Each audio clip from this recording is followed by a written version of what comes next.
നമസ്കാരം. സ്പോട്ട് ലൈവിലേക്ക് സ്വാഗതം. കടുവയെ വെടിവെച്ച് കൊല്ലണമെന്ന ആവശ്യത്തിൽ ഉറച്ചു നിൽക്കുകയാണ് മാനന്തവാടി പഞ്ചാരക്കൊല്ലിയിലെ നാട്ടുകാർ.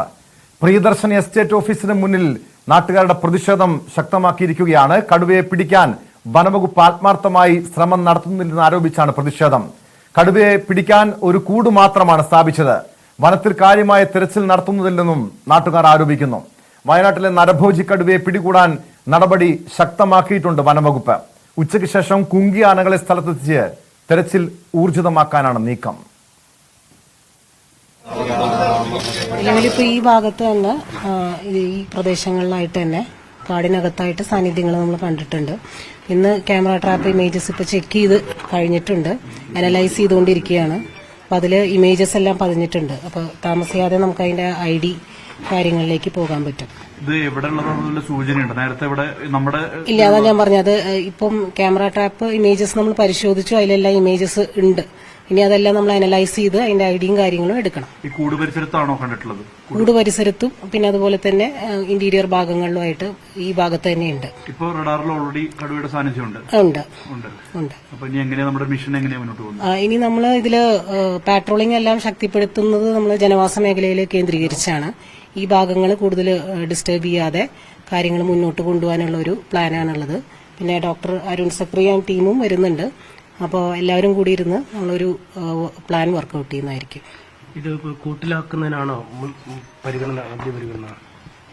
നമുക്കിതിൽ ചീഫ് വൈൽഡ് ലൈഫ് വാർഡന്റെ ഉത്തരവ് അനുസരിച്ചിട്ട് കൂട്ടിലാക്കാനും പിന്നെ ട്രാങ്കുലൈസിങ്ങും അതുപോലെ തന്നെ ഷൂട്ട് ചെയ്യാനുമുള്ള 3 ഉത്തരവും നമുക്ക് ലഭിച്ചിട്ടുണ്ട്. അപ്പോൾ തുടർന്ന് എങ്ങനെയാണ് സാഹചര്യങ്ങൾ വരുന്നതെന്ന് വെച്ചാൽ അതിനനുസരിച്ച് മുന്നോട്ട് നമ്മൾ ഏതാണെങ്കിലും പ്രയോഗിക്കുന്നതായിരിക്കും. ഈ കഴിഞ്ഞ ദിവസം ബൈരക്കുപ്പ ഭാഗത്തൊരു മിസ്സിംഗ് ഉണ്ടായിട്ടുണ്ട്. കർണാടകയുടെ ഭാഗത്തൊരു മിസ്സിംഗ് ഉണ്ടായിട്ടുണ്ട്, ഒരു ട്രൈബൽ സ്ത്രീ. അപ്പോൾ അത് കടുവാക്രമണം സംശയമുണ്ടെന്ന് പറഞ്ഞാൽ നമുക്ക് തെരച്ചിലൊക്കെ നടത്തുന്നുണ്ടെന്നുള്ള വിവരമുണ്ട്. അങ്ങനെ എന്തെങ്കിലും സൂചന നമുക്ക് ലഭിച്ചിട്ടുണ്ടോ? ആ കടുവയാകാനുള്ള സാധ്യതയോ? ഇല്ല, അതെല്ലാം നമ്മളിപ്പോൾ ID ഒന്ന് ലഭിച്ചതിന് ശേഷം നമ്മൾ കൂടുതൽ മീഡിയനെ അറിയിക്കുന്നതായിരിക്കും. ഇന്ന് രാവിലത്തെ നമ്മൾ 6 മണിക്കുള്ള സെർച്ചിങ് എന്ന് പറഞ്ഞു കഴിഞ്ഞാൽ ഇന്റീരിയർ സെർച്ചിങ് അതിനെ ഡിസ്റ്റർബ് ചെയ്യാനോ നമ്മൾ ഉദ്ദേശിക്കുന്നില്ല. കാര്യം ഇവിടുന്ന് ഇത് പുറത്തേക്ക് പോയി കഴിഞ്ഞാൽ വീണ്ടും പ്രശ്നങ്ങളിലേക്ക് വരും.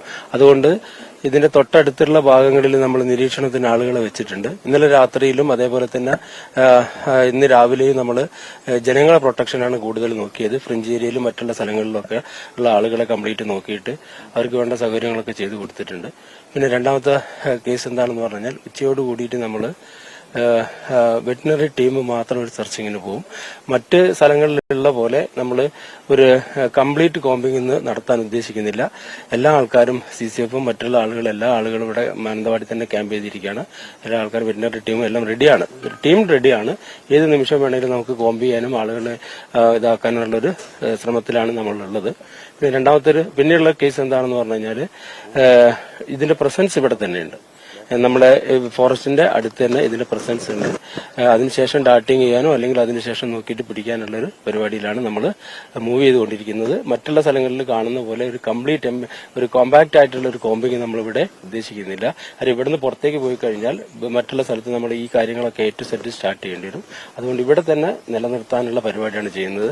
ഇതിന്റെ 4 ഭാഗത്ത് നമ്മൾ ആളുകളും ഒക്കെ ഇന്ന് ഫുൾ ടൈം പെട്രോളിംഗ് ഇന്ന് നാളെയും എല്ലാ ദിവസങ്ങളിലും നമ്മളിത് കേജ് ചെയ്യുന്നത് വരെയുള്ള പെട്രോളിംഗ് നടന്നുകൊണ്ടിരിക്കും.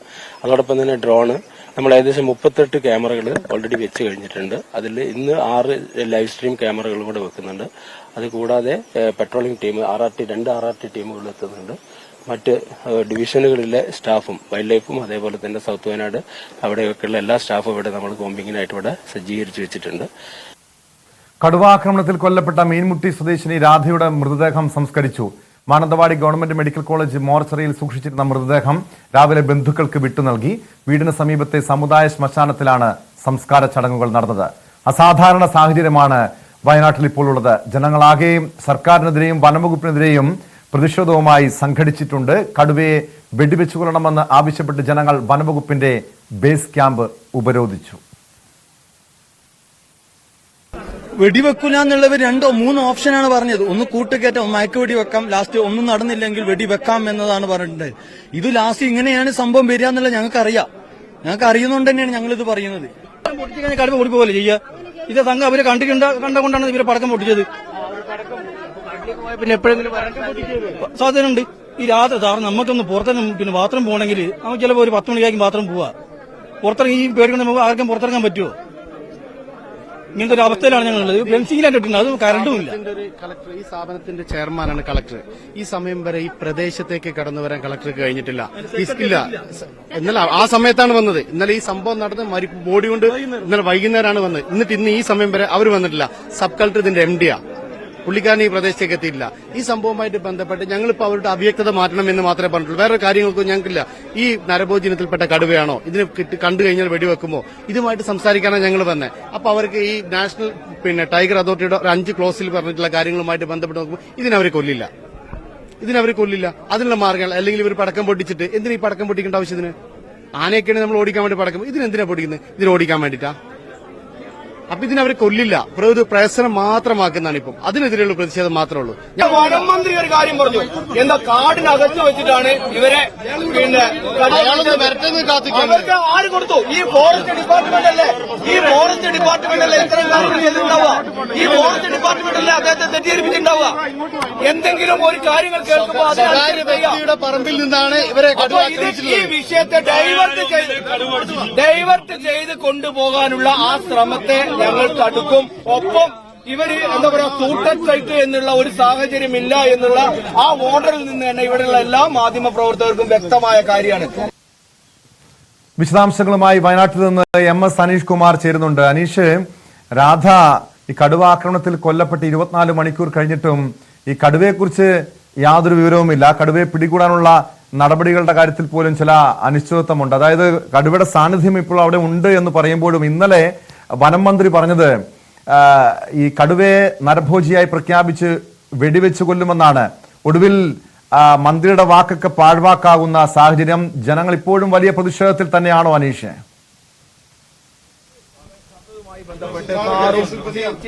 വൈൽഡ് വാർഡൻ അടക്കമുള്ള ആളുകൾ പ്രതിയാണ്.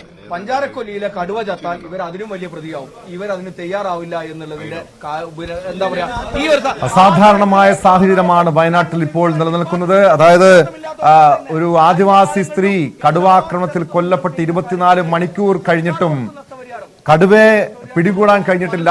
ജനങ്ങൾ വലിയ ആശങ്കയിൽ തന്നെ തുടരുന്നു. വലിയ പ്രതിഷേധമാളിക്കെത്തുന്നു. കടുവയെ വെടിവെച്ച് കൊല്ലുമെന്ന് മന്ത്രി പറഞ്ഞിട്ടും ഇതുവരെയും അക്കാര്യത്തിൽ യാതൊരു തീരുമാനവുമായിട്ടില്ല. മന്ത്രിയുടെ ആ വാക്ക്, അതായത് മന്ത്രിയുടെ പരാമർശത്തിനെതിരെ നാട്ടുകാരുടെ വലിയ പ്രതിഷേധം ഉയരുന്നുണ്ട്. കടുവയെ പിടികൂടിയ മാത്രം പോരാ, കടുവയെ വെടിവെച്ച് കൊല്ലണം എന്ന ആവശ്യമാണ് ജനങ്ങൾ ഉന്നയിക്കുന്നത്. ഇതിന്റെ അടിസ്ഥാനത്തിൽ ഇപ്പോൾ വനം വകുപ്പിന്റെ ബേസ് ക്യാമ്പ് നാട്ടുകാർ ഉപരോധിക്കുന്ന സാഹചര്യം പോലുമുണ്ട്. വലിയ രീതിയിലുള്ള പ്രതിഷേധം സർക്കാരിനെതിരെയും വനംവകുപ്പിനെതിരെയും നിലനിൽക്കുന്നുണ്ട്. വിശദാംശങ്ങളുമായി MS അനീഷ് കുമാർ ചേരുന്നു. അനീഷ്, വലിയ പ്രതിഷേധം ഇപ്പോഴും അവിടെ നിലനിൽക്കുന്നുണ്ടോ?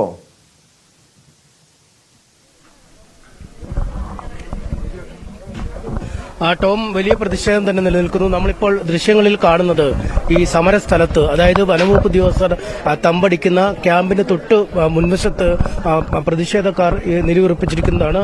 ആദിവാസി സ്ത്രീകൾ അടക്കമുള്ള ഈ വനമേഖലയുടെ ഏറ്റവും അടുത്ത് താമസിക്കുന്ന ആളുകളാണ് ഇപ്പോൾ ആ പ്രതിഷേധവുമായി മുന്നോട്ട് വന്നിരുന്നത്. നേരത്തെ നിരവധി ആളുകൾ, നാട്ടുകാരടക്കം ഉണ്ടായിരുന്നെങ്കിലും അവർ അവിടുന്ന് പിന്മാറുകയും ഈ ഏറ്റവും കൂടുതൽ ഈ വന്യജീവി ആക്രമണം പ്രശ്നമായി മാറുന്ന ആളുകളെ മാത്രം അണിനിരത്തി മറ്റ് സമരത്തിൽ ഉണ്ടായിരുന്ന ആളുകളൊക്കെ ഉണ്ട്. 3 മണിയോടുകൂടി സബ് കളക്ടർ ഇവിടേക്ക് എത്തുമെന്ന് പറഞ്ഞിട്ടുണ്ട്. ഈ സമരക്കാരുമായി ഒരു ചർച്ച നടത്തും. അതിനുശേഷം അനുകൂലമായ ഒരു തീരുമാനം ഉണ്ടാവുന്നില്ലെങ്കിൽ, അതായത് ഈ കടുവ വെടിവെച്ച് കൊല്ലാനുള്ള ഒരു ഉത്തരവ് ഉണ്ടാവുന്നില്ലെങ്കിൽ ആ സമരം കടുപ്പിക്കാൻ തന്നെയാണ് തീരുമാനം. നമുക്ക് എന്തായാലും ഈ അമ്മമാരോട് തന്നെ ചോദിക്കാം, എന്താണ് ഇപ്പോൾ നിങ്ങൾ പറയുന്ന കാര്യം? ഞങ്ങൾക്ക് പറയാനുള്ളത്, ഞങ്ങളെ പ്രിയദർശിനി ഏരിയയിലാണ് ഇവരെ കൊണ്ട് പുലി ഇറക്കിയിട്ടുള്ളത്. അപ്പൊ ഈ ഒരെല്ലാം നുള്ളി എത്തിച്ചാണ് നമ്മളെ ജീവിതം നമ്മളെ കഴിയുന്നത്. അത് 1 മാസം 2 മാസം കൂടുമ്പോ ആ ശമ്പളം നമ്മക്ക് കിട്ടും. അല്ലെങ്കിൽ അവിടെ കട വാങ്ങി ഇവിടെ കട വാങ്ങി അങ്ങനെയാണ് നമ്മൾ കഞ്ഞിവെള്ളം കുടിക്കുന്നത്. എന്നിട്ട് ഈ ഏരിയയിൽ കൊണ്ടുവിട്ട് ഇനി വേറെ എവിടെയും കൊണ്ടുവിടട്ടെ, നമ്മളെ ഏരിയയിൽ വേണ്ട. 2-3 മല പൊട്ടി വിരിഞ്ഞ് കിടക്കുന്നുണ്ട്. എന്നിട്ട് അതിന് തീരുമാനം MP ഇല്ല, കളക്ടറും ഇല്ല. പണ്ടൊക്കെ ദശക്കണക്കിൽ MP-മാരും കളക്ടർമാരും ഉണ്ടായി. ആ പറഞ്ഞ സമയത്തിൽ നമുക്ക് നമ്മളെ ശമ്പളം കിട്ടും, എല്ലാ കാര്യങ്ങളും.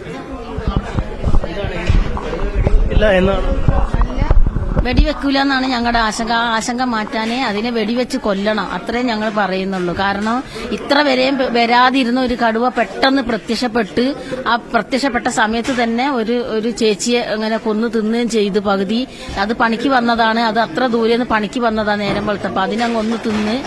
അതുകൊണ്ട് എന്തുകൊണ്ടായാലും അതിനെ പിടിച്ച് കൊല്ലണം, കൊല്ലാണ്ട് ഇവിടുന്ന് കൊണ്ടുപോകാൻ ഞങ്ങൾ സമ്മതിക്കൂല. ആ ഒരൊറ്റ ഇതിലാണ് ഞങ്ങളാക്കുന്നത്.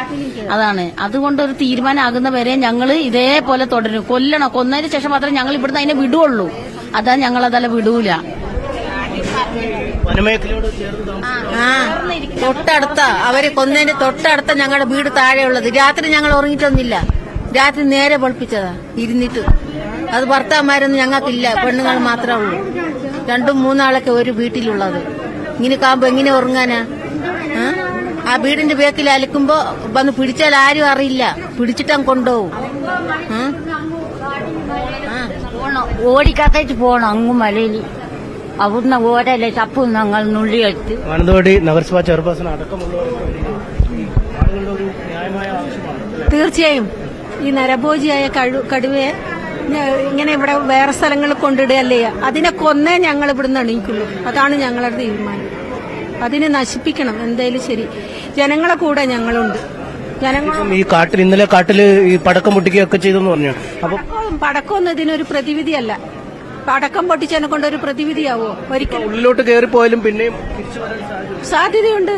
ഇവിടെ പാവപ്പെട്ട ജനങ്ങള് കഷ്ടപ്പെട്ട് പകലന്തിയോളം പണിയെടുത്ത് രാത്രി പോകുമ്പോ അവർക്ക് കഴിക്കാനുള്ള ഭക്ഷണം ഇല്ലാന്നാ പറയുന്നത്. കുരങ്ങ്, പന്നി, പിന്നെന്താ മാന്, മയില്, ഒന്നുകൊണ്ടും വയനാട്ടിൽ ജീവിക്കാൻ സാധിക്കുന്നില്ല. എങ്ങനെ ജീവിക്കും? മുന്നോട്ട് എങ്ങനെ പോകും? ഇതിനെന്തെങ്കിലും ഒരു നിയമവും വകുപ്പൊക്കെ ഇല്ലേ? ഇന്നലെ പറഞ്ഞിരുന്നല്ലോ ഇതിനെ വെടിവെച്ച് കൊല്ലാൻ തീരുമാനം എടുത്തല്ലോ. എന്തുകൊണ്ട് വെടിവെക്കുന്നില്ല? വെടിവെച്ചാ പറ്റുള്ളൂ. വെടിവെക്കണമെന്ന ആവശ്യമാണ് അവരുടെ ഭാഗത്തുനിന്നും വെക്കുന്നത്. നമുക്ക് കാണാം ഇപ്പോൾ സമരം അവർ കൂടുതൽ ശക്തമാക്കുകയാണ്. ഇതിന്റെ ഭാഗമായി ഈ ക്യാമ്പിന്റെ മുന്നിൽ കഞ്ഞിവെച്ച് പ്രതിഷേധിക്കുകയാണ്. ഒപ്പം നമുക്ക് കാണാം ഈ വനിതകൾ ഇരിക്കുന്നതിന് തൊട്ട് പിന്നിലാണ് CCF അടക്കമുള്ള വനംവകുപ്പിലെ ഉന്നത ഉദ്യോഗസ്ഥരുള്ളത്. മറുവശത്ത് ഈ വനംവകുപ്പും പോലീസുകാരും ഒക്കെ കാവൽ നിൽക്കുന്ന ആ മുറിക്കുള്ളിലും വനംവകുപ്പിലെ ഉന്നത ഉദ്യോഗസ്ഥരുണ്ട്. അവർ ഇവിടെ തമ്പടിച്ചാണ് കാര്യങ്ങൾ ഏകോപിപ്പിക്കുന്നത്.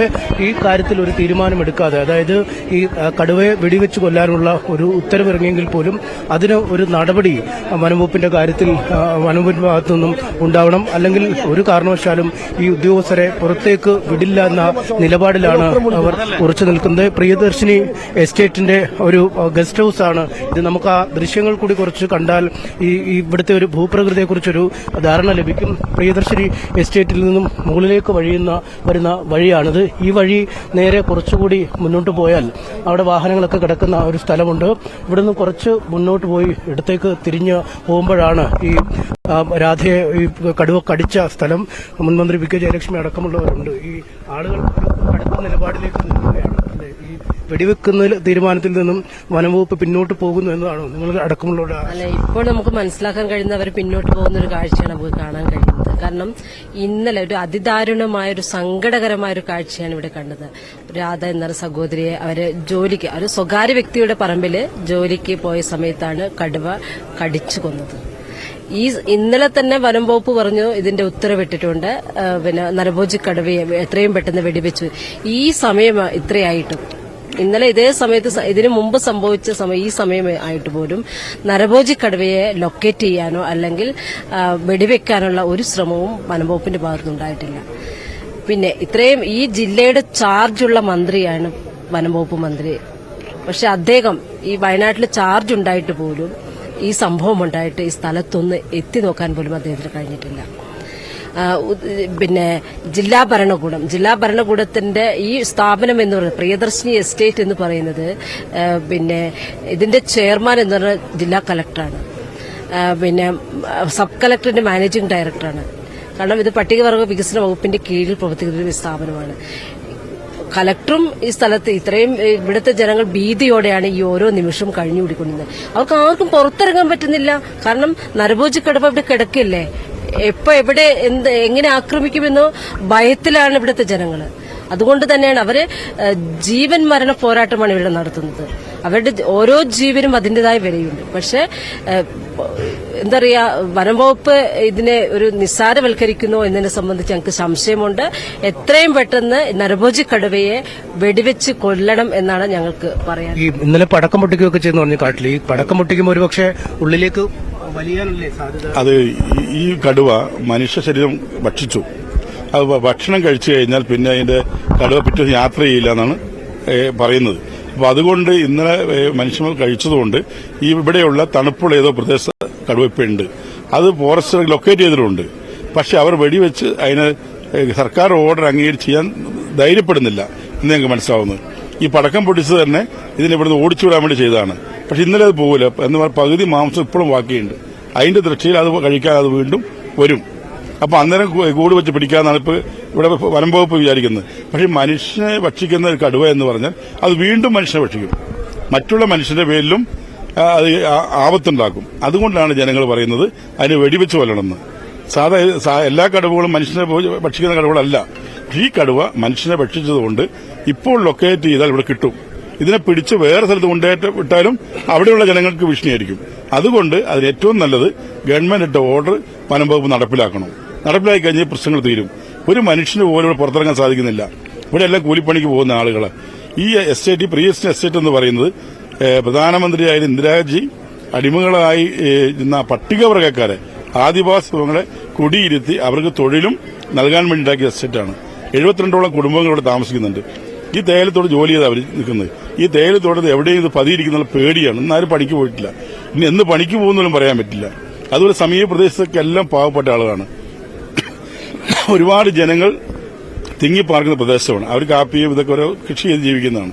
ആ ചെയ്യുന്ന ആളുകളുടെ അടുത്തേക്ക് ഈ വന്യമൃഗം, ഇവിടെ കർണാടക വനവുമായിട്ട് നല്ല അടുപ്പമുണ്ട്, ചേർന്ന് കിടക്കുന്ന പ്രദേശമാണ്.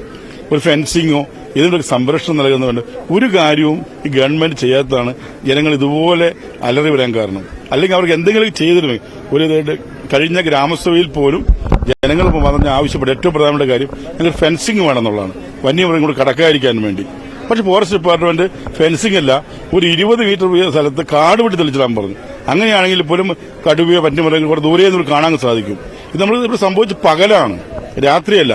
അപ്പൊ ആളുകളെ സംബന്ധിച്ചോളം ഇപ്പൊ ആ കടുവയെ സംബന്ധിച്ച് ഈ ഫോറസ്റ്റിന്റെ അതിര് തെളിച്ചിടാത്തതുകൊണ്ട് അതിനിങ്ങോട്ട് കടന്നു വരികയാണ്. അതിര് തെളിച്ചിട്ടായിരുന്നെങ്കിൽ പോലും ഇന്നലത്തെ അപകടം ഉണ്ടാവില്ലായിരുന്നു. ഇന്ന് ഇവർ കണക്കൂട്ടുന്ന രാത്രി പടക്കം പിടിച്ച് ഓടിക്കാന്നുള്ളതായിരിക്കും. അത് ജനങ്ങളോട് ചെയ്യുന്ന ഏറ്റവും വലിയ വഞ്ചനയായിരിക്കും. അവരുടെ നടപടി സ്വീകരിക്കും. കാരണം മനുഷ്യ ജീവന് പ്രാധാന്യം കൊടുക്കണം. മനുഷ്യന്റെ ജീവനാണ് ഏറ്റവും പരമപ്രധാനം. ടോം, ഇതാണ് അതായത് ഇന്നലെ രാത്രിയിലും ഇന്ന് രാവിലെയും ഒക്കെ നടത്തിയ പരിശോധനയിൽ ഈ ക്യാമറകൾ 36 ഇടത്ത് വനത്തിൽ ക്യാമറകൾ സ്ഥാപിച്ചിട്ടുണ്ട്. ആ ക്യാമറകളിൽ ഈ കടുവയുടെ ദൃശ്യം പതിഞ്ഞിരുന്നു. അത് കേരളത്തിന്റെ വനമേഖലയിലുള്ള കടുവയാണോ അല്ലെങ്കിൽ ഇത് കർണാടകത്തിന്റെ വനമേഖലയിലുള്ള കടുവയാണോ എന്ന് തിരിച്ചറിയാൻ കഴിഞ്ഞിട്ടില്ല. അതിനുള്ള അപഗ്രഥനമൊക്കെ നടന്നുകൊണ്ടിരിക്കുന്നു എന്നാണ് അധികൃതർ വ്യക്തമാക്കുന്നത്. പക്ഷേ ഇന്നലെ രാത്രിയിലും കാട്ടിൽ ഈ പടക്കം പൊട്ടിക്കുന്ന ശബ്ദം കേട്ടുവെന്ന് നാട്ടുകാർ പറയുന്നുണ്ട്. അതായത് പുറത്തേക്ക് ഈ രാധയെ കൊന്ന സ്ഥലത്തിന് അടുത്ത് തന്നെ ഇപ്പോഴും കടുവ നിലയുറപ്പിച്ചിരിക്കുന്ന സാഹചര്യമുണ്ട്. പടക്കം പൊട്ടിച്ചാൽ ഒരുപക്ഷെ ഉൾവരത്തിലേക്ക് കടുവ പോവുകയും പിന്നീട് ഈ പട്രോളിംഗും വനവകുപ്പ് ഉദ്യോഗസ്ഥരുടെ ജാഗ്രതയും ഒക്കെ അവസാനിപ്പിക്കുന്ന സമയത്ത് ഇത് വീണ്ടും ജനവാസ കേന്ദ്രത്തിലേക്ക് എത്തുമോ എന്ന ആശങ്കയും അവർക്കുണ്ട്. വളരെ മനോഹരമായൊരു ഭൂപ്രകൃതിയാണ് ഇവിടെ. അനീഷ്, അതാണ് പലരും ആശങ്ക പ്രകടിപ്പിക്കുന്നത്. അത് തന്നെയാണ്, ഈ കടുവയെ വെടിവെച്ച് കൊല്ലുമെന്ന് ഇന്നലെ വനമന്ത്രി പറഞ്ഞതാണല്ലോ. പിന്നീട്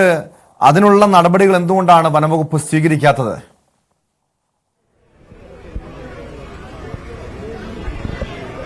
നമുക്കത് കൃത്യമായി തന്നെ രാവിലെ ഈ ഒരു വനംവകുപ്പ് ഉദ്യോഗസ്ഥൻ, അതായത് DFO തന്നെ സംസാരിച്ചപ്പോൾ അദ്ദേഹം പറഞ്ഞത് ഈ തണ്ണീർക്കൊമ്പന്റെ ഓപ്പറേഷൻ കഴിഞ്ഞ വർഷം നടന്നിരുന്നു ദൌത്യം. അന്ന് തണ്ണീർക്കൊമ്പൻ ഈ മയക്കുവെടി വെച്ചപ്പോൾ ജീവൻ നഷ്ടമാവുന്ന ഒരു സാഹചര്യമുണ്ടായി. പിന്നീട് DFO അടക്കമുള്ളവർ പ്രതികളായി ഇപ്പോൾ കേസുകൾ നടന്നുകൊണ്ടിരിക്കുന്ന സാഹചര്യമുണ്ട്. അതുകൊണ്ട് കടുവ ഒരു സംരക്ഷിത വിഭാഗത്തിൽപ്പെട്ട ജീവിയാണ്. കോടിക്കണക്കിന് രൂപ ബജറ്റിൽ ഈ കടുവ സംരക്ഷണത്തിന് വേണ്ടി സർക്കാർ മാറ്റിവെക്കുന്നതാണ്. ഇത്തരത്തിൽ ഈ കടുവയ്ക്ക് ഈ മയക്കുവെടി വെക്കുന്നതിനിടയിലോ മറ്റോ എന്തെങ്കിലും ജീവൻ നഷ്ടമായാൽ അതിന് ഉദ്യോഗസ്ഥർ ഉത്തരവാദിത്തം പറയേണ്ട ഒരു സാഹചര്യമുണ്ട്. അത്തരമൊരു കാര്യം കാരണം തന്നെയാണ് വെടിവെക്കാൻ ഈ ഉദ്യോഗസ്ഥർ തയ്യാറാവാത്തത് എന്ന് ജനങ്ങൾ പറയുന്നു. പരോക്ഷമായി തന്നെ ഉദ്യോഗസ്ഥർ അത് സമ്മതിക്കുകയും ചെയ്യുന്ന സാഹചര്യമുണ്ട്. എന്തായാലും രാവിലെ നമ്മൾ സംസാരിച്ചപ്പോഴും വനംവകുപ്പ് നൽകുന്ന മുഖ്യ പരിഗണന ഈ കടുവയെ കൂട്ടിലാക്കി പിടികൂടുക എന്നതാണ്. വനത്തിൽ നമ്മൾ കഴിഞ്ഞ ദിവസങ്ങളിൽ കണ്ടതാണ്, വനത്തിനുള്ളിൽ കൂട് സ്ഥാപിച്ച് കൂടിനുള്ളിൽ ജീവനുള്ള ഒരു ആടിനെയൊക്കെ ഇട്ട് ആ കൂട്ടിലേക്ക് കടുവ ആകർഷിക്കപ്പെടും എന്നൊരു പ്രതീക്ഷയിലാണുള്ളത്. നേരത്തെ പുൽപ്പള്ളിയിൽ ഈ കടുവ ജനവാസ മേഖലകളിൽ ഇറങ്ങി ആടുകളെ കൂട്ടത്തോടെ ഓരോ ദിവസമായി ഓരോരോ ആടുകളെ കൊല്ലുന്ന കാഴ്ച നമ്മൾ കണ്ടിരുന്നു. അന്നും ഇതേ രീതിയിൽ തന്നെ വനംവകുപ്പിന്റെ പ്രതീക്ഷ ഈ മയക്കുവെടിക്കപ്പുറം അതിനെ ജീവനോടെ തന്നെ പിടികൂടുക എന്നതായിരുന്നു. പലവട്ടം വനംവകുപ്പ് ഉദ്യോഗസ്ഥർക്കും ദൌത്യ സംഘത്തിനും മുഖാമുഖം കടുവ വന്നെങ്കിലും അന്നും വെടിവെക്കാനുള്ള ഒരു തയ്യാറെടുപ്പ് അല്ലെങ്കിൽ അതിനുള്ള ഒരു ക്രമീകരണം അധികൃതരുടെ ഭാഗത്തുനിന്നും ഉണ്ടായില്ല. കൂട്ടിലാക്കി ഈ കടുവയെ പിടിക്കാൻ കഴിയുമെന്ന ഒരു പ്രതീക്ഷ തന്നെയായിരുന്നു അന്നും പങ്കുവച്ചത്. എന്തായാലും അന്ന് ഭാഗ്യവശാൽ ആ കടുവയെ കൂട്ടിലാക്കാൻ പറ്റി. പക്ഷേ ഈ കടുവയുടെ അത്ര അപകടകാരിയായ നരഭോജിയായ കടുവയായിരുന്നില്ല, ആടിനെ മാത്രം തിന്നുന്ന ഒരു കടുവയായിരുന്നു. എന്തായാലും ആ മേഖലയിലെ ആശങ്ക ഒഴിവായി. അതിനുശേഷമാണ് ഇവിടേക്ക് നമുക്കൊപ്പം നാട്ടുകാർ തന്നെ ഉണ്ട്. വീട് ഇവിടെ തൊട്ട് ഇപ്പൊ ഇവിടെ തന്നെ ഉണ്ട്. അതിന്റെ തൊട്ട് അവിടെ തന്നെയാണുള്ള വീട്. ഫോറസ്റ്റിന്റെ അരികിലാണ് ഞങ്ങളുള്ളത്. ഞങ്ങൾക്ക് ഒരു 5 മണി കഴിഞ്ഞാൽ ഞങ്ങൾക്ക് പുറത്തിറങ്ങാനും പറ്റുന്ന അവസ്ഥയാണുള്ളത്. ഇന്നലെ ഞങ്ങൾ പുറത്ത് ഇറങ്ങിയിട്ടുമില്ല. പിന്നെ ഭക്ഷണം മര്യാദ കഴിക്കാനും പറ്റില്ല. കാരണം പേടിയാണ്. ഇത്ര അടുത്തൊരു സംഭവം നടന്നേ. അവര് വന്നു. പിന്നെ വന്നപ്പം തന്നെ ഇതിനെ 2 ആൾ കണ്ടെന്ന് പറഞ്ഞ് അപ്പം തന്നെ 2 പേടിയും പൊട്ടിച്ച് പടക്കം പൊട്ടിച്ച്. ഞാൻ പറഞ്ഞു പടക്കം അങ്ങനെ പൊട്ടിക്കണ്ട, ഇത് കേട്ടാൽ എന്തായാലും ഇത് ഓടില്ലേ. പിന്നെ ഇതിനെ ഓടി അങ്ങ് ഇതാക്കിട്ട് അപ്പം ഞങ്ങൾ വിചാരിക്കും അതവര് കൊന്നു എന്നാണ് ഞങ്ങൾ കരുതുക. പക്ഷെ ഇതിനെ ഒന്നും ചെയ്തിട്ടില്ല. അപ്പൊ അതിനെ കൊന്നേ പറ്റൂ. ഒന്നെങ്കിൽ ഇതിനെ ഇവിടുന്ന് പൂർണ്ണമായും മാറ്റണം അല്ലെ, അല്ലെങ്കിൽ നിങ്ങൾക്കൊരു ആശങ്കയായിരിക്കും. ഞങ്ങൾ ഒരു ആശങ്കയായിരിക്കും. ഞങ്ങൾക്ക് പുറത്തിറങ്ങി നടക്കാനുള്ള ഒരു ഇതും ഉണ്ടാവില്ല. ഞങ്ങൾ ഈ തൈലം തോട്ടത്തിൽ ഇല നുള്ളിച്ച് ജീവിക്കുന്ന ആൾക്കാരെ ഇതിന്റെ ഞങ്ങൾ നുള്ളിക്കൊണ്ടിരിക്കുമ്പോൾ ഇത് വന്ന് ഞങ്ങളെ പിടിക്കുമെന്ന് ഞങ്ങൾ അറിയില്ല. ഞങ്ങൾ ഇതിന്റെ മേലെയായിരിക്കും ഞങ്ങൾക്ക് പണി. അതുകൊണ്ട് എന്തായാലും അതിനെ പിടിച്ച് മാറ്റുകയോ അല്ലെങ്കിൽ കൊല്ലുകയോ വേണം. നിങ്ങളെല്ലാവരും ഈ തോട്ടത്തിൽ പണിയെടുത്ത് ജീവിക്കുന്ന ആളുകളാണ്. അതെ അതെ, ഞാൻ എസ് പ്രൊമോട്ടറാണ്. ഇവിടെ എങ്ങനെയാണ് ഇതിന് മുമ്പ് കാര്യമായിട്ട് ശല്യം ഉണ്ടായിരുന്നു? അതെ, വന്യമൃഗ ശല്യമുള്ള ഏരിയ ആണ്. അതെ, പക്ഷെ ഇങ്ങനെ കടുവന്റെ ആക്രമണം നമ്മൾ ഒട്ടും പ്രതീക്ഷിച്ചിട്ടില്ല. പക്ഷേ ഇവരുടെ വീടുകളൊക്കെ ഈ വനത്തോട് ചേർന്ന് തന്നെ. അതെ അതെ അതെ അതെ, ഇതിന്റെ ചുറ്റും ഫുള്ളും ഫോറസ്റ്റ് ഏരിയ ആണ്. അല്ല, നമ്മളിപ്പോ ഇവരിപ്പോ പണിക്ക് പോകുന്ന ഈ തേയിലത്തോട്ടല്ലേ, ഇതിന്റെ എൻഡ് ഫോറസ്റ്റിന്റെ സൈഡാണ്. അപ്പം ഇതിന് പിടിക്കേണ്ട വേണമെന്നാണ്. പിടിച്ചില്ലെങ്കിൽ ഇതാണ് എല്ലാവരും ഒന്നടങ്കം പറയുന്നത്. കാരണം ഇതിനെ പിടിച്ചില്ലെങ്കിൽ അല്ലെങ്കിൽ ഈ വെടിവെച്ചോ പടക്കം പൊട്ടിച്ചോ ഒക്കെ കാട്ടിനുള്ളിലേക്ക് ഇതിനെ കടത്തിവിട്ടാൽ പിന്നീട് സ്വസ്ഥമായി വീടുകളിൽ കിടന്നുറങ്ങാൻ കഴിയാത്ത ഒരു സാഹചര്യമാണ്. അതുകൊണ്ട് തന്നെ അധികൃതർ എത്രയും പെട്ടെന്ന് നടപടികൾ സ്വീകരിക്കണമെന്ന ആവശ്യമാണ് നാട്ടുകാർ മുന്നോട്ട് വയ്ക്കുന്നത്. ടോം, വ്യക്തമാണ്. വയനാട്ടിൽ നിന്ന് MS അനീഷ് കുമാറാണ് വിവരങ്ങൾ നൽകിയത്. അനീഷ് സൂചിപ്പിച്ചതുപോലെ നാട്ടുകാർ വലിയ ആശങ്കയിലാണ്. കഴിഞ്ഞ 24 മണിക്കൂർ കഴിഞ്ഞിട്ടും ഈ നരഭോജി കടുവയെ കണ്ടെത്താൻ കഴിഞ്ഞിട്ടില്ല, പിടികൂടാൻ കഴിഞ്ഞിട്ടില്ല. കടുവയെ വെടിവെച്ച് കൊല്ലണം എന്ന ആവശ്യമാണ് നാട്ടുകാർ ഉയർത്തുന്നത്. തൊടുപുഴ പെരുമാങ്കണ്ടത്ത് കാറിന് തീ പിടിച്ച ഒരാൾ മരിച്ചു എന്നൊരു വാർത്ത കൂടി വരുന്നുണ്ട്. ആ വാർത്ത പരിശോധിക്കാൻ ഇടവേള കഴിഞ്ഞ്.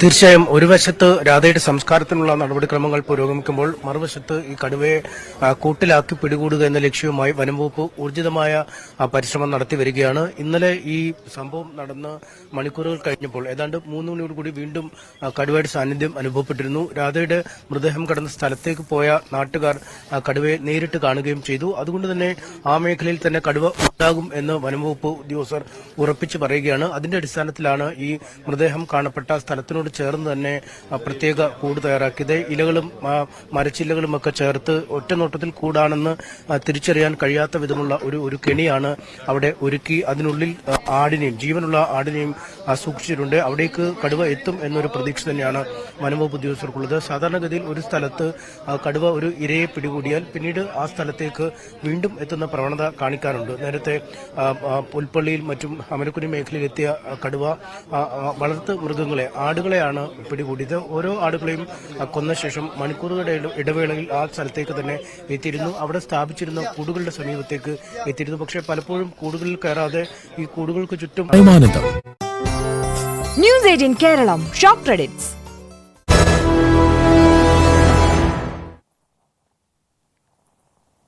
സ്പോട്ട് ലൈവ് തുടരുന്നു. ഇപ്പോൾ വന്നൊരു പ്രധാനപ്പെട്ട വാർത്തയിലേക്കാണ് സ്പോട്ട് ലൈവിന് പോകുന്നത്. ഇടുക്കി തൊടുപുഴ പെരുമാങ്കണ്ടത്ത് കാറിന് തീപിടിച്ച് ഒരാൾ മരിച്ചു. പെരുമാങ്കണ്ടം സ്വദേശി സിബി ആണ് മരിച്ചത്. വിശദാംശങ്ങളുമായി തൊടുപുഴയിൽ നിന്ന് സാഗർ ചേരുന്നു. സാഗർ, എപ്പോഴാണ് ഈ സംഭവം ഉണ്ടായത്? ഈ കാറിൽ അപകടം നടക്കുന്ന സമയത്ത് ഈ സിബി മാത്രമാണോ ഉണ്ടായിരുന്നത് കാറിൽ ഉണ്ടായിരുന്നത്? ടോം, ഉച്ചയ്ക്ക് 1 മണിയോടെയാണ് തൊടുപുഴയ്ക്കടുത്ത് പെരുമാങ്കണ്ടത്ത് കാറിന് തീപിടിച്ച് ഒരാൾ മരിച്ചത്.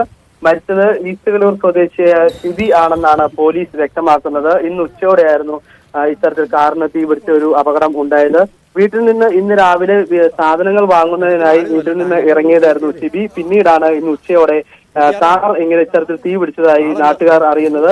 ഉടൻ തന്നെ തൊടുപുഴയിലുള്ള ഫയർഫോഴ്സിന് വിവരം അറിയിക്കുകയും ഫയർഫോഴ്സ് സ്ഥലത്തെത്തി തീ അണയ്ക്കുകയുമായിരുന്നു. ഈ ഫയർഫോഴ്സ് സ്ഥലത്തെത്തിയപ്പോൾ ഈ വാഹനത്തിനുള്ളിൽ ഇത്തരത്തിലൊരാൾ ഉണ്ടെന്നുള്ള കാര്യം ആദ്യം അറിഞ്ഞിരുന്നില്ല. പിന്നീട് ഈ നിയന്ത്രണ വിധേയമാക്കിയതിനു ശേഷമാണ് വാഹനത്തിനുള്ളിലുണ്ടായിരുന്ന ആളെ പുറത്തെടുത്തത്. അപ്പോഴേക്കും മരണം സംഭവിച്ചിരുന്നു.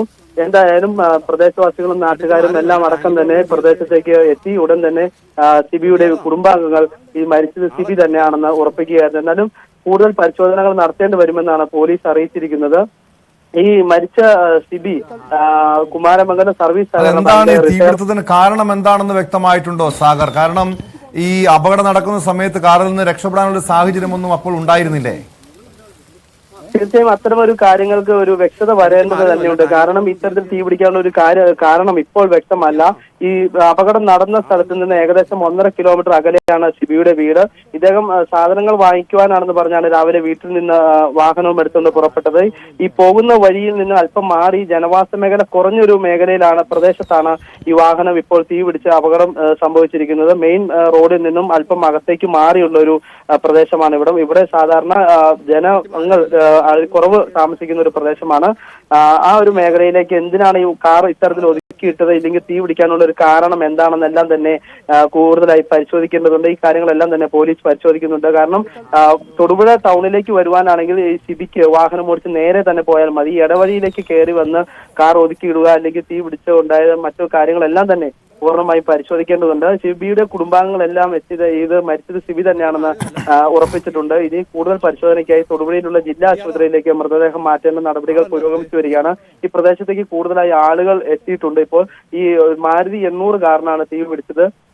വാഹനത്തിൽ എന്തെങ്കിലും മറ്റു പെട്രോൾ തരത്തിലുള്ള എന്തെങ്കിലും വാഹനത്തിൽ മറ്റും നിറച്ചിട്ടുണ്ടായിരുന്നോ എന്നുള്ള മറ്റു കാര്യങ്ങളെല്ലാം വിശദമായി പരിശോധിക്കേണ്ടതുണ്ട് എന്നാണ് പോലീസ് അറിയിച്ചിരിക്കുന്നത്. എന്തായാലും ഇപ്പോൾ മൃതദേഹം തൊടുപുഴയിലുള്ള ജില്ലാ ആശുപത്രിയിലേക്ക് മാറ്റുന്നതിനുള്ള നടപടികൾ പുരോഗമിച്ചുകൊണ്ടിരിക്കുകയാണ്.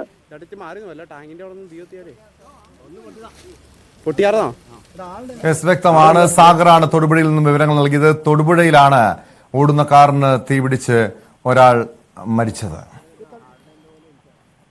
പത്തനംതിട്ട അടൂരിൽ +2 വിദ്യാർത്ഥിനിയെ പീഡിപ്പിച്ചെന്നൊരു പരാതിയാണ് സ്പോട്ട് ലൈവിന് പരിശോധിക്കുന്നത്. 9 പേർക്കെതിരെയാണ് പോലീസ് കേസെടുത്തിട്ടുള്ളത്. സംഭവത്തിൽ 5 പ്രതികൾ പിടിയിലായിട്ടുണ്ട്. 7ാം ക്ലാസ് മുതൽ പെൺകുട്ടി പീഡനത്തിന് ഇരയായി എന്നാണ് വെളിപ്പെടുത്തൽ. CWC കൌൺസിലിംഗിനിടെയാണ് പീഡന വിവരം പുറത്തു പറഞ്ഞത്. പ്രതികളിൽ ചിലരുമായി ഇൻസ്റ്റഗ്രാം വഴിയാണ് പെൺകുട്ടി പരിചയപ്പെട്ടത്. വിശദാംശങ്ങളുമായി പത്തനംതിട്ടയിൽ നിന്ന് ശശിനാരായണൻ ചേരുന്നുണ്ട്. ശശിനാരായണൻ, നമ്മൾ ഏതാനും ആഴ്ചകൾക്ക് മുൻപാണ് പത്തനംതിട്ടയില് ഒരു 17കാരിയെ 60ഓളം പേർ ചേർന്ന് ക്രൂരമായി പീഡിപ്പിച്ചെന്നൊരു വാർത്ത പുറത്തു വന്നത്. അതിനുശേഷം ഒരു +2 വിദ്യാർത്ഥിനിയെ 9ലധികം പേർ ചേർന്ന് പീഡിപ്പിച്ചെന്ന പുതിയൊരു വാർത്ത, ഞെട്ടിപ്പിക്കുന്ന വെളിപ്പെടുത്തൽ കൂടി പുറത്തു വരുന്നുണ്ടല്ലോ. ഇതെങ്ങനെയാണ്? ഈ ഇൻസ്റ്റഗ്രാം കെണിയിലൂടെയാണോ ഇത്രയധികം ആളുകൾ ഈ പെൺകുട്ടിയെ ലൈംഗിക ചൂഷണത്തിന് ഇരയാക്കിയത്? ടോം സൂചിപ്പിച്ച പോലെ തന്നെ നേരത്തെ 17-കാരിക്ക് പത്തനംതിട്ടയിൽ പീഡനമുണ്ട്. അതിലെ പ്രതികളെ എല്ലാം തന്നെ പോലീസ് പിടിച്ചിട്ടുണ്ട്. 2 പേരാണ് ആ കേസിൽ പിടിയിലാകാനുള്ളത്. സമാനമായ രീതിയിൽ തന്നെ ഒരു +2 വിദ്യാർത്ഥിനിക്ക് ഇത്തരത്തിലൊരു പീഡനം അനുഭവിക്കുന്ന ലൈംഗിക പീഡനത്തിന് ഇരയായിരിക്കുന്നു. 9 പേരാണ് ഈ കേസിൽ പ്രതികളായിട്ടുള്ളത്. അതിൽ 5 പേരെ പോലീസ് ഇപ്പോൾ അറസ്റ്റ് ചെയ്തിട്ടുണ്ട്. 4 പേർക്കായുള്ള അന്വേഷണം പോലീസ് ഊർജിതമാക്കിയിട്ടുണ്ട്. എന്തായാലും വളരെ ഗൗരവത്തോടു കൂടിയാണ് പോലീസ് ഈ കേസ് കാണുന്നത്. കാരണം +2 വിദ്യാർത്ഥിനിയാണ്. 7ാം ക്ലാസ് മുതൽ കുട്ടി ലൈംഗിക പീഡനത്തിന് ഇരയായെന്നാണ് അറിയാൻ കഴിയുന്നത്. +2 വിദ്യാർത്ഥിനിയായ പെൺകുട്ടി സ്കൂളിൽ നിരന്തരം വരാതിരുന്നതിനെ തുടർന്ന് നടത്തിയ അന്വേഷണത്തിലാണ് സ്കൂൾ അധികൃതർ നടത്തിയ അന്വേഷണത്തിലും ഒപ്പം കൗൺസിലിംഗിനും വിധേയമാക്കിയതോടുകൂടിയാണ് പെൺകുട്ടി ഈ പീഡന വിവരം പറയുന്നത്. പെൺകുട്ടി സ്കൂളിൽ വരാതിരിക്കാൻ ഒരു പ്രധാനപ്പെട്ട കാരണം ഈ പെൺകുട്ടിയെ പീഡിപ്പിച്ച പ്രതികളിൽ ചിലർ ഈ പെൺകുട്ടിയുടെ ദൃശ്യങ്ങളെടുത്ത് അത് പ്രചരിപ്പിച്ചിരുന്നു. അത് പുറത്തറിഞ്ഞതോടുകൂടി തന്നെയാണ് പെൺകുട്ടി സ്കൂളിൽ വരാതിരുന്നത്. ഇതെല്ലാം കൗൺസിലിംഗിനിടയിലാണ് ഈ പെൺകുട്ടി സ്കൂൾ അധികൃതരോട് പറയുന്നത്. തുടർന്നാണ് ഇത്തരത്തിൽ ഈ കേസ് CWSU അധികൃതർ പോലീസിൽ പരാതി നൽകുകയും അന്വേഷണം നടക്കുകയും ഈ 5 പേരെ കേസിൽ 9 പേരാണ്. പെൺകുട്ടിയുടെ മൊഴി പ്രകാരം 9 പേരാണുള്ളത്. അതിൽ 5 പേരെ പോലീസ് അറസ്റ്റ് ചെയ്യുകയും ചെയ്തിട്ടുണ്ട്. 4 പേർക്കായുള്ള അന്വേഷണവും പോലീസ് നടത്തി വരികയാണ്. നൂറനാട് സ്വദേശിയാണ് ഒരു പ്രതി. ഇയാൾക്കെതിരെയുള്ള അന്വേഷണം ആരംഭിച്ചിട്ടുണ്ട്. എന്തായാലും ഈ ഇൻസ്റ്റഗ്രാം വഴി പരിചയപ്പെട്ട പ്രതികളുണ്ട്. ഒപ്പം അടുത്ത ഒരു ബന്ധു കൂടി ഈ പീഡനത്തിന് ഈ പെൺകുട്ടിയെ ഇരയാക്കിയെന്ന് ഉള്ള വിവരം കൂടി ലഭിക്കുന്നു. അങ്ങനെ സുഹൃത്തുക്കളും ശശിനാരായണൻ, ഈ പെൺകുട്ടിയുടെ വെളിപ്പെടുത്തൽ അനുസരിച്ച് 7ാം ക്ലാസ് മുതൽ പീഡനത്തിനിരയായെന്ന് പറയുന്നു. അതായത് കഴിഞ്ഞ 5 വർഷമായി പെൺകുട്ടിയെ ഈ 9 പേർ ചേർന്ന് പീഡിപ്പിച്ചു എന്ന് പറയുമ്പോൾ ഈ പ്രതികൾ എങ്ങനെയാണ് പെൺകുട്ടിയുമായി ബന്ധപ്പെട്ടത്? ഇൻസ്റ്റാഗ്രാം വഴി, അതിനപ്പുറം ഒരു പ്രണയക്കെണിയൊക്കെ ഇതിന് പിന്നിലുണ്ടോ? ടോം, അത്തരത്തിലുള്ള കാര്യങ്ങൾ കൂടിയാണ് പോലീസ് അന്വേഷിക്കുന്നത്. എന്തായാലും ആദ്യം ഈ പെൺകുട്ടിക്ക് ഈ പഠന വൈകല്യം ഉണ്ടായി എന്ന് പറയുന്നു. മാതാപിതാക്കൾ അങ്ങനെ ഈ പെൺകുട്ടിയെ ഒരു സിദ്ധന്റെ അടുത്ത് കൊണ്ടുപോയി ഈ പ്രശ്നം പരിഹരിക്കുന്നതിനെ കൊണ്ടുപോയി പൂജ നടത്തിയതായി പറയുന്നു. ആ സമയത്ത് ആ സിദ്ധനും ഈ പെൺകുട്ടിയെ പീഡിപ്പിച്ചെന്നുള്ള വിവരം കൂടിയാണ് പോലീസ് നമ്മളോട് പങ്കുവെക്കുന്നത്. അയാളും പ്രതിയാണ്. അത്തരത്തിൽ ഉള്ള അന്നു മുതൽ തുടങ്ങിയുള്ള പീഡനങ്ങൾ ഈ പെൺകുട്ടിക്ക് ഉണ്ടായിരുന്നു. ലൈംഗിക ചൂഷണത്തിന് ഈ പെൺകുട്ടി ഇരയാകുന്നു. അത് ഇൻസ്റ്റാഗ്രാം വഴിയുള്ള, അതായത് സമൂഹ മാധ്യമങ്ങൾ വഴിയുള്ള പരിചയപ്പെട്ട സുഹൃത്തുക്കളും ഒക്കെയാണ് ഈ പെൺകുട്ടിയെ പീഡനത്തിന് ഇരയാക്കിയിട്ടുള്ളത്. ആ പ്രതികളെയാണ് പോലീസ് ഇപ്പോൾ അറസ്റ്റ് ചെയ്യുന്നത്. അതിൽ 9 പേരുടെ പേരാണ് പെൺകുട്ടി പോലീസിന് മൊഴി നൽകിയിട്ടുള്ളത്. ആ പെൺകുട്ടിയുടെ വിശദമായ മൊഴിയുടെ അടിസ്ഥാനത്തിലാണ് 5 പേരെ ഉടൻ തന്നെ പോലീസ് അറസ്റ്റ് ചെയ്തിട്ടുള്ളത്. ഇനി നിലവിൽ 4 പേരെയാണ് പോലീസിന് അറസ്റ്റ് ചെയ്യാനുള്ളത്. അവർക്കായുള്ള അന്വേഷണമാണ് ഊർജിതമാക്കിയിരിക്കുന്നത്. എന്തായാലും ഈ പെൺകുട്ടിയുടെ ദൃശ്യങ്ങൾ, പീഡന ദൃശ്യങ്ങളൊക്കെ പ്രചരിപ്പിച്ചതോടുകൂടിയാണ് പെൺകുട്ടി. ശശിനാരായണൻ സൂചിപ്പിക്കുന്നത് പോലെ ഈ പെൺകുട്ടിയുടെ സുഹൃത്തുക്കൾ, ബന്ധുക്കളടക്കം ഈ കേസിൽ പ്രതികളായിട്ടുണ്ട്. അങ്ങനെയെങ്കിൽ നമുക്കറിയാം, ഇതിനു മുൻപ് ഈ 60 പേർ ചേർന്ന് മറ്റൊരു പെൺകുട്ടിയെ പീഡിപ്പിച്ച കേസ് പരിശോധിച്ചാൽ അതിൽ 20ഓളം പേർ കൗമാരക്കാരായിരുന്നു. നിരവധി പ്രായപൂർത്തിയാകാത്ത പ്രതികൾ ഉണ്ടായിരുന്നു. ഈ കേസിലും അങ്ങനെ പ്രായപൂർത്തിയാകാത്തവർ പ്രതിപട്ടികയിലുണ്ടോ? ടോം, അത്തരത്തിലുള്ള കാര്യങ്ങളിലേക്ക് പോലീസ് ഈ പോക്സോ കേസ് തന്നെ ആയതുകൊണ്ട് തന്നെ ഈ കേസുമായി ബന്ധപ്പെട്ട് പൂർണ്ണമായ ഒരു വിവരങ്ങൾ പോലീസ് പങ്കുവെക്കാൻ തയ്യാറായിട്ടില്ല. പക്ഷേ എന്നിരുന്നാലും ഈ കേസില്, ഈ പെൺകുട്ടിയെ പീഡിപ്പിച്ച കേസില് മുതിർന്ന ആളുകളുണ്ട്, കൗമാരക്കാരുണ്ട് എന്നുള്ള ഒരറിവാണ് നമുക്കുള്ളത്. ഏതായാലും മുതിർന്ന ആളുകൾ, ഈ സിദ്ധൻ എന്ന് പറയുന്ന ആള് ഈ കുട്ടിയെ ഈ പഠന വൈകല്യത്തിന് വീട്ടുകാർ പൂജയ്ക്ക് കൊണ്ടുപോയ സമയത്ത് ആ സിദ്ധന്റെ അടുത്ത് പ്രാർത്ഥനയ്ക്കായി കൊണ്ടുപോയി ആ സിദ്ധനും പീഡിപ്പിച്ചതായിട്ടുള്ള വിവരം കൂടിയാണ് അറിയുന്നത്. എന്തായാലും അത്തരത്തിൽ വിവിധ തരത്തിലുള്ള ആളുകൾ ഈ കേസിലുണ്ട് എന്നുള്ളൊരു സൂചന നമുക്ക് ലഭിച്ചിട്ടുണ്ട്. ഈ പോക്സോ കേസ് ആയതുകൊണ്ട് തന്നെ പെൺകുട്ടിയുടെ വിവരങ്ങളോ മറ്റു കേസുമായി ബന്ധപ്പെട്ടുള്ള കാര്യങ്ങൾ കൂടുതൽ വെളിപ്പെടുത്താൻ കഴിയാത്ത ഒരു സാഹചര്യമുണ്ട്. എന്നിരുന്നാലും നമുക്ക് നിലവിൽ അറിയുന്ന വിവരം വെച്ച് വിവരത്തിന്റെ അടിസ്ഥാനത്തിലാണെങ്കിൽ സ്വാഭാവികമായും ഈ പെൺകുട്ടിയുമായി അടുത്ത പരിചയമുള്ള ബന്ധുക്കളുണ്ട്. ഒപ്പം ഈ പറഞ്ഞ സുഹൃത്തുക്കളും ഉണ്ട്.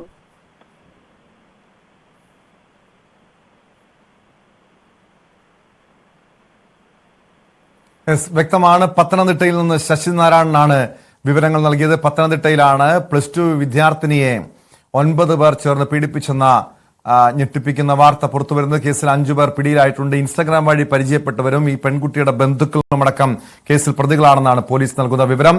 4 പേർ കേസുമായി ബന്ധപ്പെട്ട ഉടൻ പിടിയിലാകുമെന്നും പോലീസ് സൂചിപ്പിക്കുന്നുണ്ട്.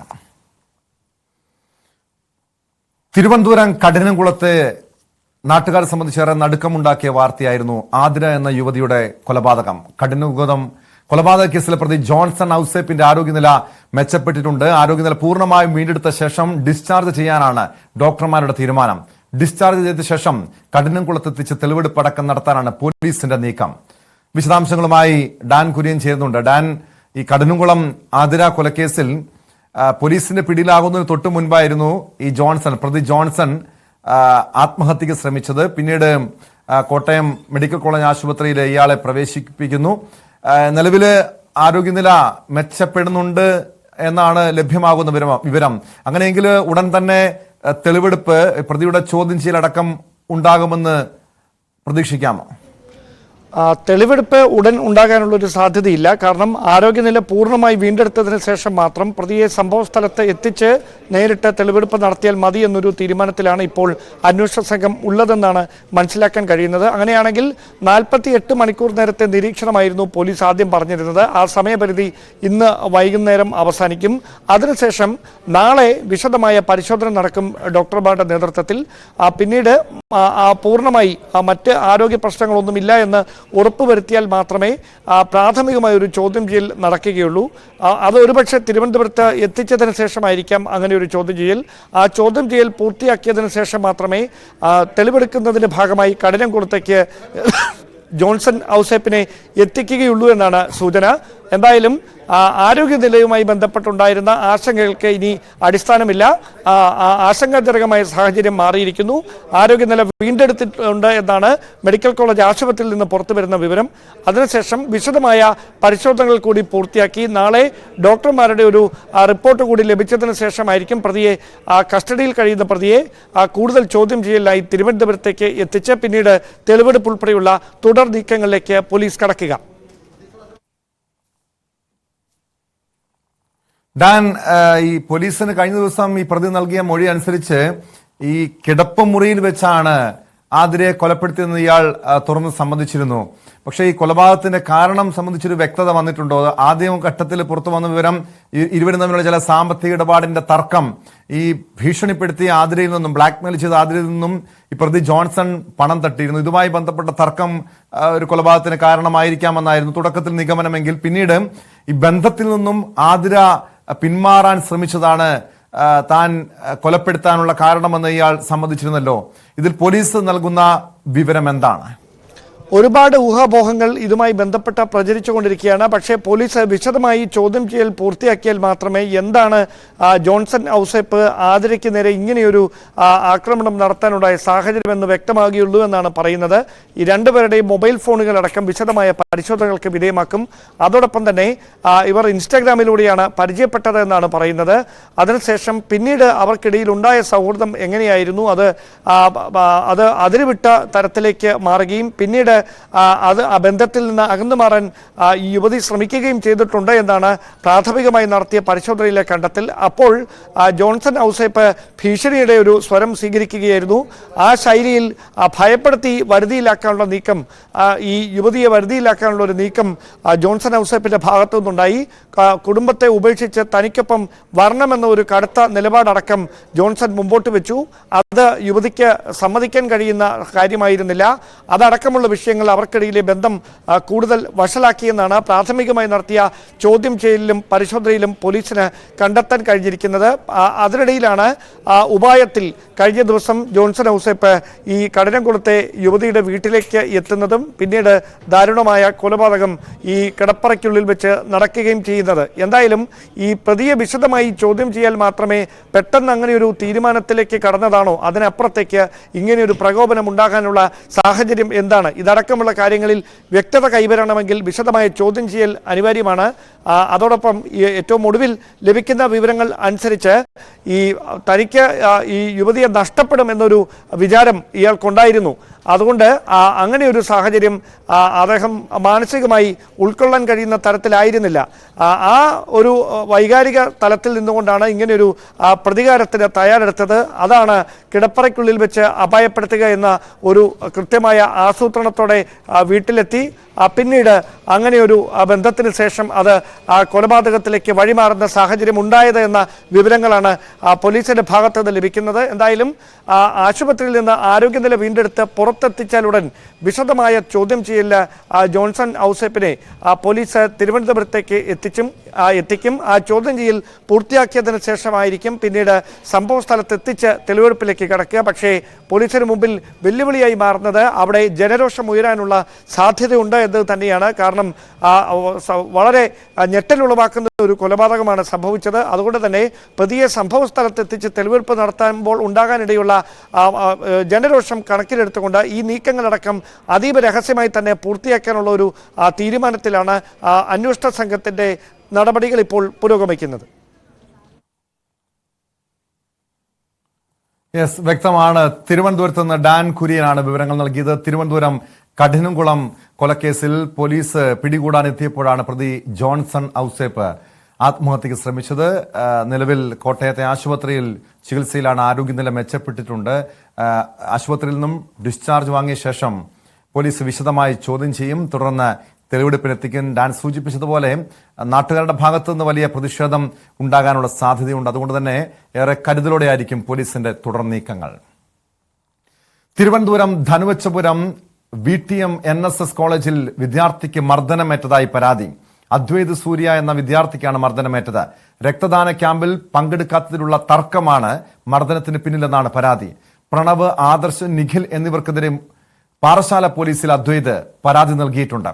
പുറത്തു പറഞ്ഞാൽ വീട് കയറി മർദ്ദിക്കുമെന്നും ഭീഷണിപ്പെടുത്തിയതായി പരാതിയിൽ പറയുന്നു. പാറശാല പോലീസ് കേസെടുത്ത് അന്വേഷണം ആരംഭിച്ചിരിക്കുകയാണ്. വിശദാംശങ്ങളുമായി അരുൺ മോഹൻ ചേരുന്നു തിരുവനന്തപുരത്ത് നിന്ന്. അരുൺ മോഹൻ, രക്തദാന ക്യാമ്പിൽ പങ്കെടുക്കാത്തതിലുള്ള തർക്കം ക്രൂരമായ മർദ്ദനത്തിൽ കലാശിക്കുന്നു. ഈ 3 വിദ്യാർത്ഥികൾ, പരാതിയിൽ പറയുന്ന 3 വിദ്യാർത്ഥികൾ ചേർന്ന് മർദ്ദിച്ചു എന്ന് പറയുന്നുണ്ടല്ലോ. ഇതിന് പിന്നിൽ മറ്റു രാഷ്ട്രീയപരമായിട്ട് വിരോധം എന്തെങ്കിലും ഉണ്ടോ, അതോ വ്യക്തിപരമായ വിരോധമാണോ ഈ ആക്രമണത്തിന് കാരണം? രാഷ്ട്രീയ പശ്ചാത്തലം, യൂണിയന്റെ ശക്തമായ ABVP ഉൾപ്പെടെയുള്ള യൂണിയന്റെ ശക്തമായ നിലപാടുള്ള ഒരു കോളേജാണ് VTM കോളേജ്. ഈ കോളേജിലായിരുന്നു കഴിഞ്ഞ ദിവസം ഈ പറയുന്ന അദ്വൈത് സൂര്യ എന്ന് പറയുന്ന 2ാം വർഷ പൊളിറ്റിക്സ് വിദ്യാർത്ഥിക്ക് മർദ്ദനമേറ്റത്. നമുക്ക് മനസ്സിലാക്കാൻ കഴിയുന്നത് ഇദ്ദേഹം ഇവിടെ യൂണിയൻ സംഘടിപ്പിച്ച രക്തദാന ക്യാമ്പിൽ പങ്കെടുക്കാൻ പോയില്ല എന്നതായിരുന്നു ഈ വിദ്യാർത്ഥിക്ക് മർദ്ദനമേൽക്കാൻ കാരണം എന്നാണ് നമുക്ക് മനസ്സിലാക്കാൻ കഴിഞ്ഞത്. ഈ പറയുന്ന യുവാവിനെ എന്താണോ താൻ വരാത്തത് എന്ന ചോദ്യത്തിന് ഈ പയ്യൻ പറഞ്ഞു തനിക്ക് സുഖമില്ലായിരുന്നു, അടുത്തിടെ രക്തം കൊടുത്തതാണ് എന്ന് പറഞ്ഞ് ഒഴിഞ്ഞുമാറാൻ ശ്രമിച്ചെങ്കിലും അദ്വൈതിനെ മർദ്ദിക്കുകയാണ് ചെയ്തത്. സംഘം ചേർന്ന് മർദ്ദിക്കുകയായിരുന്നു. മറ്റു വിദ്യാർത്ഥികൾ കണ്ടു നിൽക്കുകയായിരുന്നു മർദ്ദനം ഉണ്ടായിരുന്നത്. ഇതൊക്കെയായിരുന്നു നടന്ന സംഭവം. തുടർന്ന് അദ്വൈത വീട്ടിൽ എത്തുകയും പാറശാല ആശുപത്രിയിൽ എത്തി ചികിത്സ തേടിയ ശേഷം പാറശാല പോലീസിനെ സമീപിക്കുകയാണ് ഉണ്ടായത്. അദ്ദേഹത്തിന്റെ നെഞ്ചിലും മുതുകിലും കഴുത്തിലുമൊക്കെ ആയിരുന്നു മർദ്ദനം ഏറ്റിട്ടുള്ളത്. അവശനിലയിലായ ഈ പറയുന്ന അദ്വൈത് ചികിത്സ തേടി ഇപ്പോൾ. അരുൺമോഹൻ, ഇതിനു മുൻപും ഈ അദ്വൈതിന് നേരെ ഈ ABVPയുടെ ഭാഗത്ത് നിന്ന് ഭീഷണിയും മർദ്ദനവും ഒക്കെ ഉണ്ടായെന്ന് പരാതി ഉയർന്നിട്ടുണ്ടല്ലോ. അങ്ങനെയെങ്കിൽ ഇതൊരു രാഷ്ട്രീയ പശ്ചാത്തലം ഈ സംഭവത്തിന് പിന്നിൽ സംശയിക്കേണ്ടതല്ലേ? മുമ്പും ഇത്തരത്തിലുള്ള അനുഭവങ്ങൾ ഈ യുവാവിന് ഉണ്ടായിട്ടുള്ളതായി അറിയുന്നു. അവർ പറയുന്നു. പക്ഷെ ആ സമയത്തൊക്കെ പരാതി നൽകിയെങ്കിലും കാര്യമായ ഒരു ഇടപെടൽ അവരുടെ ഭാഗത്തുനിന്നും ഉണ്ടായില്ല എന്നാണ് ഈ വിദ്യാർത്ഥി പറയുന്നത്.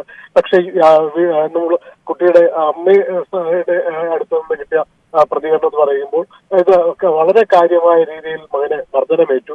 അതുകൊണ്ട് തന്നെയാണ് എന്ത് ആയാലും നമ്മൾ നിയമ പോരാട്ടത്തിന് മുന്നോട്ട് പോകും. തുടർന്ന് ഈ പറയുന്ന ഉന്നത വിദ്യാഭ്യാസ വകുപ്പിനും ഒപ്പം ഈ പാറശാല പോലീസിനും കോളേജ് അധികൃതർക്കും ഒക്കെ പരാതി കൊടുത്ത് കാത്തിരിക്കുകയാണ് കുടുംബം.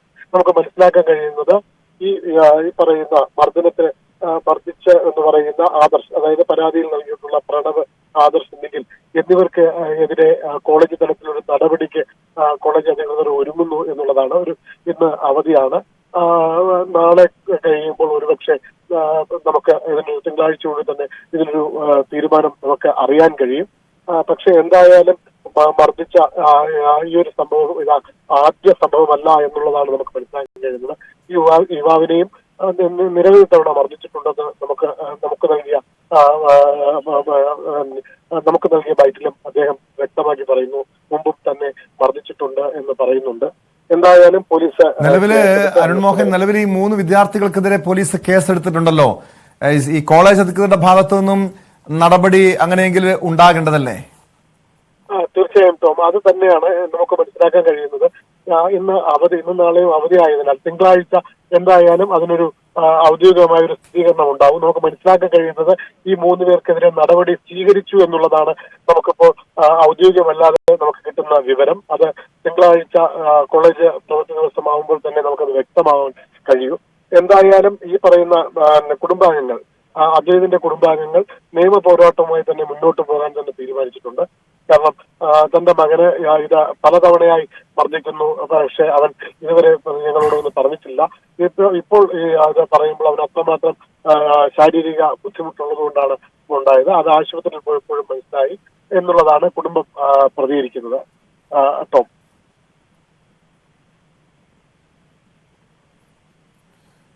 തിരുവനന്തപുരത്ത് നിന്ന് അരുൺ മോഹനാണ് വിവരങ്ങൾ നൽകിയത്. വിദ്യാർത്ഥിയെ മർദ്ദിച്ച കേസിൽ 3 വിദ്യാർത്ഥികൾക്കെതിരെ പോലീസ് കേസെടുത്തിട്ടുണ്ട്. കോളേജിന്റെ ഭാഗത്തുനിന്നും നടപടി വേണമെന്നാണ് മാതാപിതാക്കൾ, രക്ഷിതാക്കൾ ആവശ്യപ്പെടുന്നത്.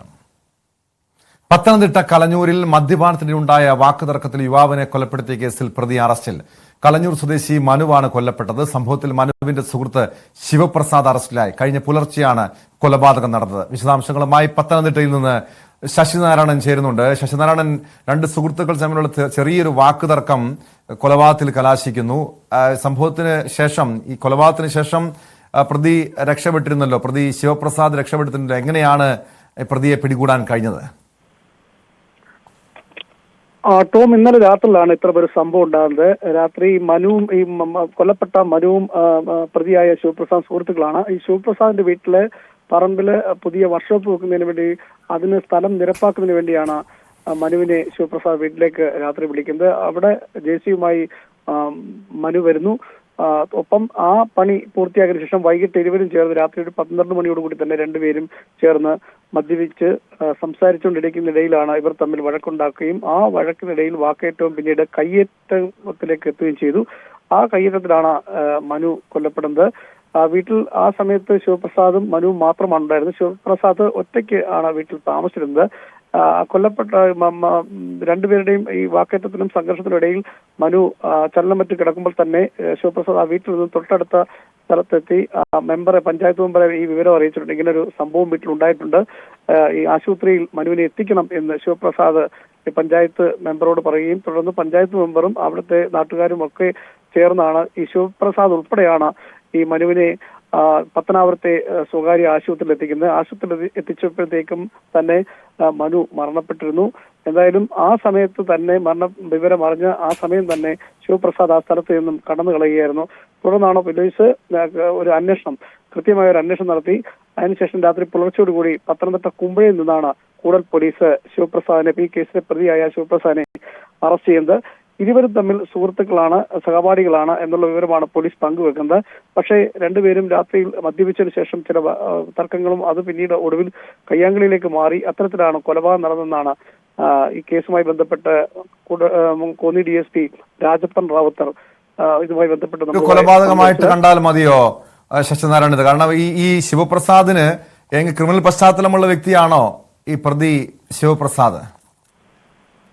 ടോം, അത്തരം ഒരു കാര്യങ്ങളിലേക്ക് പോലീസ് അന്വേഷിക്കുന്നുണ്ട്. കാരണം എന്തെങ്കിലും ക്രിമിനൽ പശ്ചാത്തലം ഉണ്ടോ, ഇവർ തമ്മിൽ സുഹൃത്തുക്കളാണെങ്കിൽ തന്നെ ഏതെങ്കിലും തരത്തിൽ ഇവർ തമ്മിൽ മുൻവൈരാഗ്യങ്ങൾ ഉണ്ടായിട്ടുണ്ടോ, അത്തരത്തിൽ വിളിച്ചു വരുത്തി കൊലപ്പെടുത്തുകയാണോ എന്നുള്ള കാര്യങ്ങൾ കൂടി പോലീസ് വിശദമായി മൊഴി രേഖപ്പെടുത്തുന്നു. എന്തായാലും വിശദമായി ചോദ്യം ചെയ്യലിലാണ് ഇക്കാര്യങ്ങൾ വ്യക്തമാകുകയുള്ളൂ.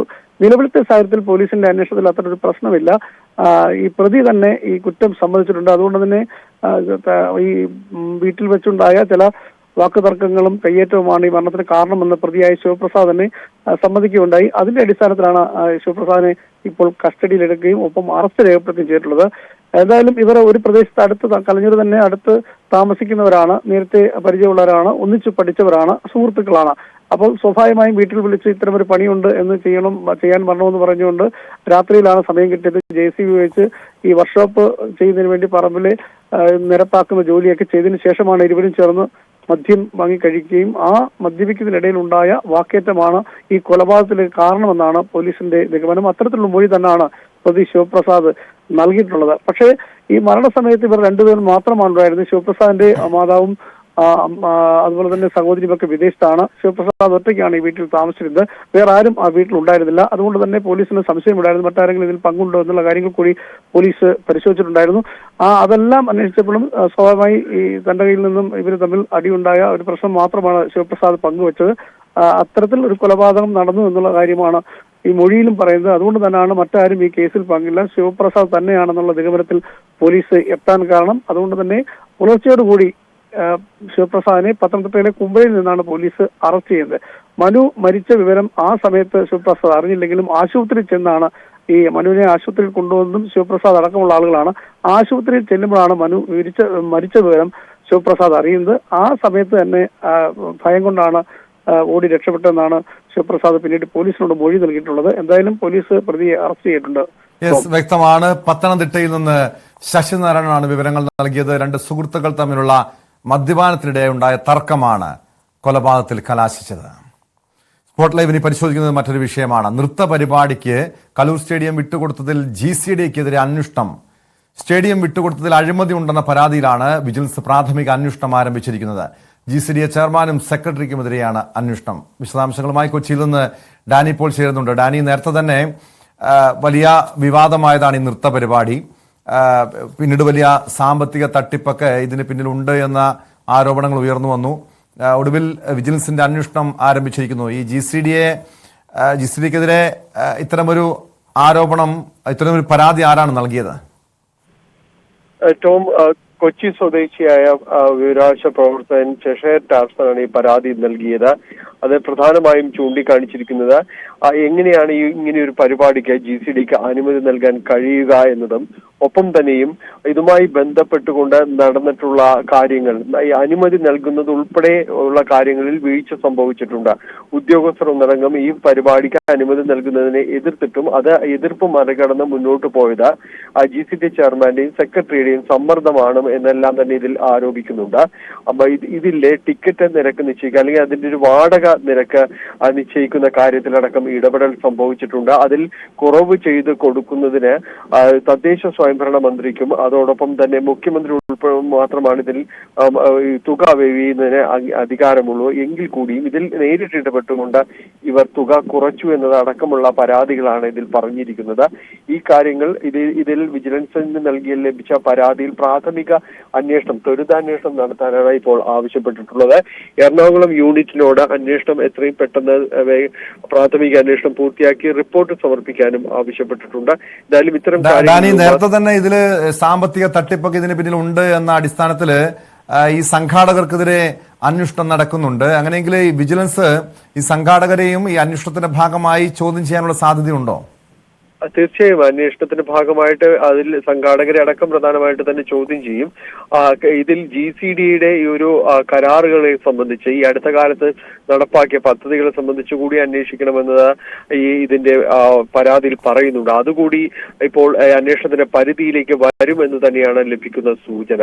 അങ്ങനെയെങ്കിൽ ഈ സമീപകാലത്തെ പ്രവൃത്തികളടക്കം അവിടെ ഇതുമായി ബന്ധപ്പെട്ടുകൊണ്ട് മറ്റ് ഇടപാടുകൾ, ഏതെങ്കിലും രീതിയിലുള്ള കരാറുകൾ സംബന്ധിയായ കാര്യങ്ങളെല്ലാം തന്നെ അന്വേഷണം നടക്കും. ഒപ്പം ഈ പരിപാടിയെക്കുറിച്ച് പ്രത്യേകമായിട്ട് തന്നെ അന്വേഷണം സൂചിപ്പിക്കുന്നുണ്ട്. മൃദംഗ വിഷനിലെ ബന്ധപ്പെട്ടവർ ഇതിനകം തന്നെ ഇപ്പോൾ നടപടി നേരിടുകയാണ്. ചിലർ ജാമ്യത്തിലാണ്. അങ്ങനെയുള്ള കാര്യങ്ങളുമായിട്ട് മുന്നോട്ട് പോവുകയാണ്. അവരെയും ഇതിന്റെ ഭാഗമായിട്ട് ചോദ്യം ചെയ്യലുകൾ ഉണ്ടാകും. എന്തായിരുന്നു GCDയുമായിട്ട് കരാറുണ്ടായിരുന്നത്, അതിൽ ആര് ഇടപെട്ടു, എന്തൊക്കെയാണ് അതിന്റെ കരാറിന്റെ വിശദാംശങ്ങളുള്ള മുഴുവൻ രേഖകളും അടക്കം ഇതവർ ആവശ്യപ്പെടുകയും ചെയ്യും. ഏതായാലും ഇത് സംബന്ധിയായ കാര്യങ്ങളിലുള്ള ഒരു വലിയ അന്വേഷണത്തിലേക്ക് തന്നെയാണ് കാര്യങ്ങൾ നടക്കുന്നത്. ഉമാ തോമസിന് അപകടം നേരിട്ടത് മുതൽ ഇതുമായി ബന്ധപ്പെട്ടുകൊണ്ട് പല രീതിയിലുള്ള ആക്ഷേപങ്ങളും GCDക്കെതിരെ പ്രത്യേകിച്ചും ഉയർന്നിരുന്നു. എന്നാൽ ഇപ്പോൾ അത് അന്വേഷണത്തിലേക്ക് വരുന്നു എന്നതാണ് ടോം.